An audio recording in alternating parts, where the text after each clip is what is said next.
Hi friends, स्वागत है आपका फिर से हमारे यूट्यूब चैनल पर। तो आज हम आपको कक्षा 12 रसायन विज्ञान में एक महत्वपूर्ण टॉपिक बताएंगे। उस टॉपिक का नाम है समावयवता और एक दूसरा टॉपिक है जो कि आपके पेपर के लिए बहुत ही ज्यादा महत्वपूर्ण है। उस टॉपिक का नाम है बर्नर थ्योरी। जो बर्नर का सिद्धांत है वो आपके पेपर में 3 से 4 नंबर में आ सकता है और ये बहुत ही ज्यादा महत्वपूर्ण है। तो आप इसे बिल्कुल भी इग्नोर मत करना और आप इसे अच्छे से याद करके जाना, क्योंकि अब जो एग्जाम में दिन प्रतिदिन घटते जा रहे हैं, क्योंकि 2-3 महीने रह गए हैं और हमें उन्हीं महीनों में अपना सिलेबस खींचना है, मतलब कवर करना है। तो हमें सिर्फ और सिर्फ उन्हीं टॉपिक पर ध्यान देना है जो कि सिलेक्टेड है, मतलब महत्वपूर्ण है, आपके पेपर में आते भी हैं और आपके नंबर क्लियर करवाते भी हैं। तो आप अब से जो मेरी वीडियो देखोगे उसमें सिर्फ और सिर्फ महत्वपूर्ण ही टॉपिक आपको मिलेंगे। आज पहले नवरात्रि के दिन मैं आपको एक महत्वपूर्ण टॉपिक की क्लास दे रही हूँ। आज से मैं सिर्फ और सिर्फ आपको महत्वपूर्ण टॉपिक की ही क्लास दूंगी, तो आप वीडियो को जरूर देखना। तो चलिए आप वीडियो को हम स्टार्ट करते हैं। हमारा पहला टॉपिक लिखा है समावयवता, आइसोमेरिज्म। तो यहाँ पर देखिए आइसोमेरिज्म किसे कहते हैं। तो यहाँ पर लिखा है, हमारे थ्योरी में लिखा है, पहले दो या दो से अधिक यौगिकों का अणुसूत्र या त्रिविम विन्यास में अंतर होने के कारण उनके गुणों से भिन्नता होती है। यह घटना क्या कहलाएगी, हमारी समयावस्था कहलाती है। यह दो प्रकार की होती है। आप समझो इसे, जैसे दो या दो से अधिक जो कंपाउंड होते हैं उनके अणुसूत्र, जो मॉलिक्यूलर नंबर होते हैं उनके सूत्र, और त्रिविम विन्यास जो स्टीरियो विन्यास होता है उसमें जो अंतर होने के कारण उनमें क्या होती है, भिन्नता होती है। यही घटना कोई हम क्या कहेंगे, समावयवता कहते हैं। और समावयवता होती कितने प्रकार की है, 2 प्रकार की। अब यहाँ पर हम इसकी एक एग्जाम्पल देख लेते हैं। इसके एग्जाम्पल में क्या है, ये देखो, ये एक फॉर्मूला है। यहाँ पर देखो इससे क्या बन रहा है, C2H6O, ये हमारा एक फॉर्मूला है।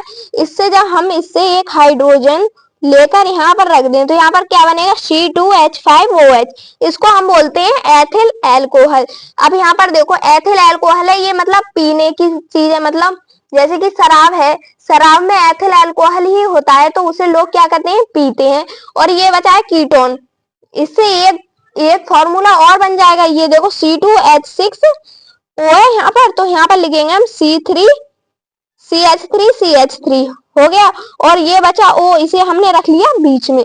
जब कभी जो O बीच में हो जाता है तो उसको हम क्या बोलेंगे, कीटोन ग्रुप बोलते हैं। क्या बोलते हैं, कीटोन ग्रुप। अब यहाँ पर क्या है, CH3 तो CH4 को हम बोलते हैं मैथिल मतलब CH4 को मैथेन बोलते हैं और CH3 को बोलते हैं मैथिल। तो यहाँ पर क्या बनेगा, मैथिल डाइमेथिल ईथर। इसका नाम है डाइमेथिल ईथर, क्योंकि यहाँ पर 2 कार्बन है, एक यहाँ है और एक यहाँ है, और बीच में क्या है, O, तो इसको हम बोलेंगे डाइमेथिल ईथर।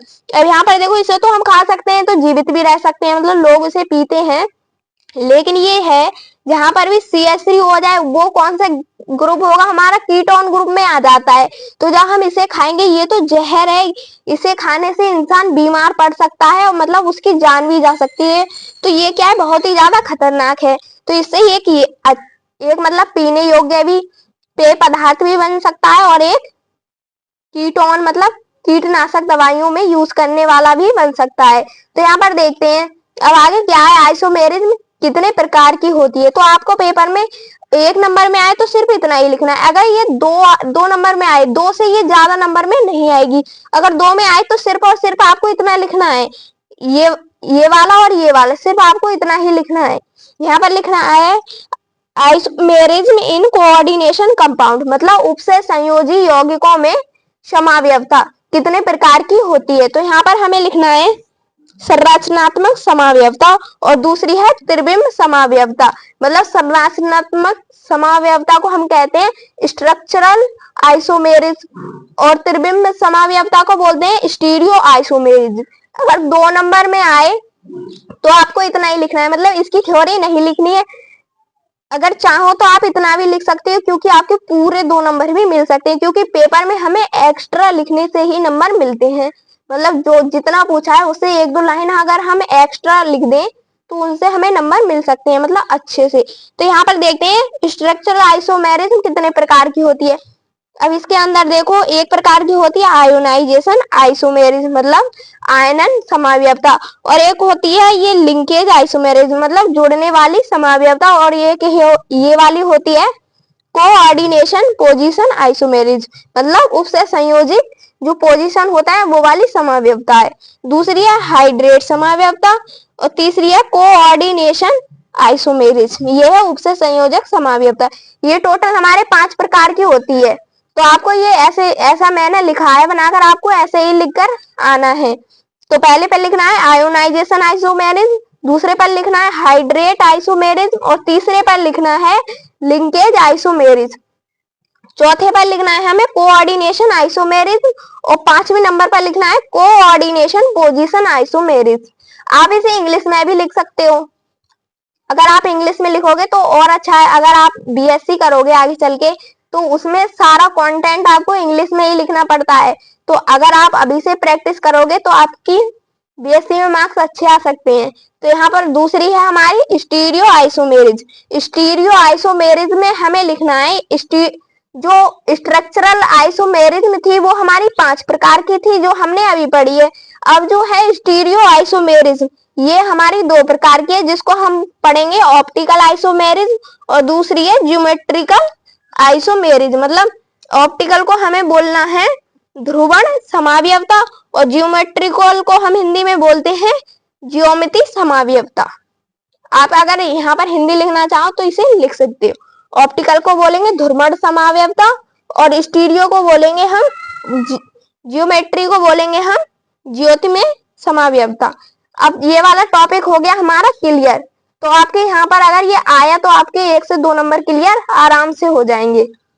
अब चलते हैं आगे, अगला टॉपिक क्या है।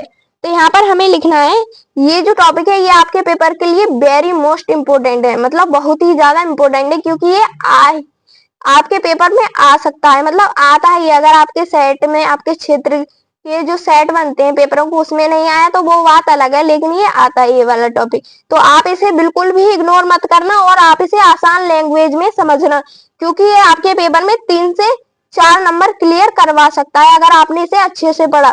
तो यहाँ पर चलते हैं, टॉपिक हमारा क्या है। यहाँ पर लिखा है बर्नर सिद्धांत, मतलब बर्नर सिद्धांत क्या है। तो इसकी थ्योरी में लिखना है, मतलब इसमें सिर्फ और सिर्फ थ्योरी, आपको थ्योरी पढ़कर और लिख देनी है, आपके 3 से 4 नंबर क्लियर हो जाएंगे। तो यहाँ पर लिख रहा है बर्नर ने यह सिद्धांत 1892 में दिया। उन्होंने कहा उपसे संयोजी यौगिक में धातु की 2 प्रकार की क्या होती है संयोजकताएं होती हैं। जो कोऑर्डिनेशन कंपाउंड है उसमें जो धातु होती है उसकी क्या प्रकार की संयोजकताएं होती हैं 2 प्रकार की। नंबर 1 की होती है प्राथमिक संयोजकता और नंबर 2 पर होती है द्वितीयक संयोजकता, जिनको हम प्राइमरी और सेकेंडरी बैलेंसेस कहते हैं। अब पढ़ते हैं प्राथमिक संयोजकता क्या है। तो यहाँ पर लिखना है प्राथमिक संयोजकताएं आयनिक होती हैं। यह धातु की ऑक्सीकरण संख्या के रूप में होती है। जो प्राथमिक संयोजकताएं होती हैं वो किसके रूप में होती हैं, धातु की ऑक्सीकरण जो ऑक्सीडेशन नंबर होता है उसके रूप में होती हैं। फिर लिखा है ये धनायन और ऋणायन मतलब पॉजिटिव और नेगेटिव लिगेंडों द्वारा संतुष्ट की जाती हैं। इसे हम किसे दर्शाएंगे डॉट डॉट से दर्शाते हैं। अब दूसरी देखनी यहाँ पर, दूसरा है द्वितीयक संयोजकताएं। यहाँ पर लिखना है द्वितीयक संयोजकताएं उपसे संयोजकताएं होती हैं, वही कोऑर्डिनेशन संयोजकताएं होती हैं। इसे कोऑर्डिनेशन नंबर द्वारा प्रदर्शित करते हैं। इसमें क्या होता था कोऑर्डिनेशन संख्या के रूप में क्या करते थे रूप में ये होती थी, लेकिन इसको हम दर्शाते हैं इसी नंबर से दर्शाते हैं। फिर लिखना है इसे लिगेंड से प्राप्त इलेक्ट्रॉन युग्म से संतुष्ट किया जाता है। इसे किससे संतुष्ट किया जाएगा, जो लिगेंड होता है उससे जो इलेक्ट्रॉन प्राप्त होते हैं उनके पेयर से इसे क्या करेंगे हम संतुष्ट करते हैं और इसे निगेटिव और पॉजिटिव लिगेंडों से संतुष्ट करते थे। आप इसमें यही चेंज है, वरना ये दोनों सेम ही है, बस थोड़ा सा चेंज है। इसे हम डॉट डॉट से दर्शाएंगे और इसे दर्शाएंगे हम बॉन्ड से, जो बॉन्ड का रूप होता है उसमें दर्शाएंगे। अब चलते हैं आगे। उम्मीद है आपको यहाँ तक समझ में आ गया होगा क्योंकि यहाँ तक सिर्फ और सिर्फ आपको थ्योरी ही पढ़नी है, ज्यादा मतलब रिएक्शन वगैरह नहीं है। अब चलते हैं आगे। यहाँ पर आगे लिखा है, यहाँ पर लिखा है हमारा आगे लिखा है धातु अपनी दोनों संयोजकताओं को संतुष्ट करती है। क्या करती है संतुष्ट। फिर है प्रत्येक धातु की द्वितीयक संयोजकताएं क्या होती है, निश्चित होती हैं।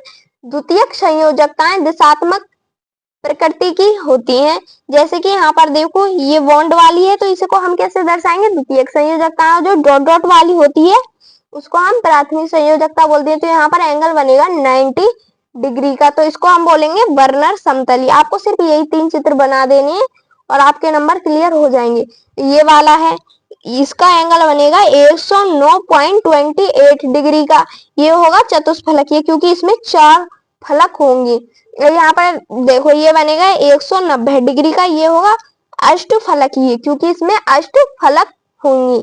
तो ये सिर्फ इतना ही है। उम्मीद है आपको वीडियो समझ में आ गई होगी, जिसमें कि हमने आपको समावयवता और वर्नर का सिद्धांत बताया। वर्नर का सिद्धांत आप चाहें तो एक बार को समावयवता छोड़ सकते हो, लेकिन आपको वर्नर का जो सिद्धांत है वो बिल्कुल भी इग्नोर नहीं करना है। आप उसको याद जरूर कर लेना, आपके वो पेपर में 3 से 4 नंबर क्लियर जरूर ही करवा देगा। तो आप इसे बिल्कुल भी मत छोड़ना। अब से जो हमारी क्लासेस आएंगी सिर्फ और सिर्फ महत्वपूर्ण की आएंगी, महत्वपूर्ण टॉपिकों की आएंगी।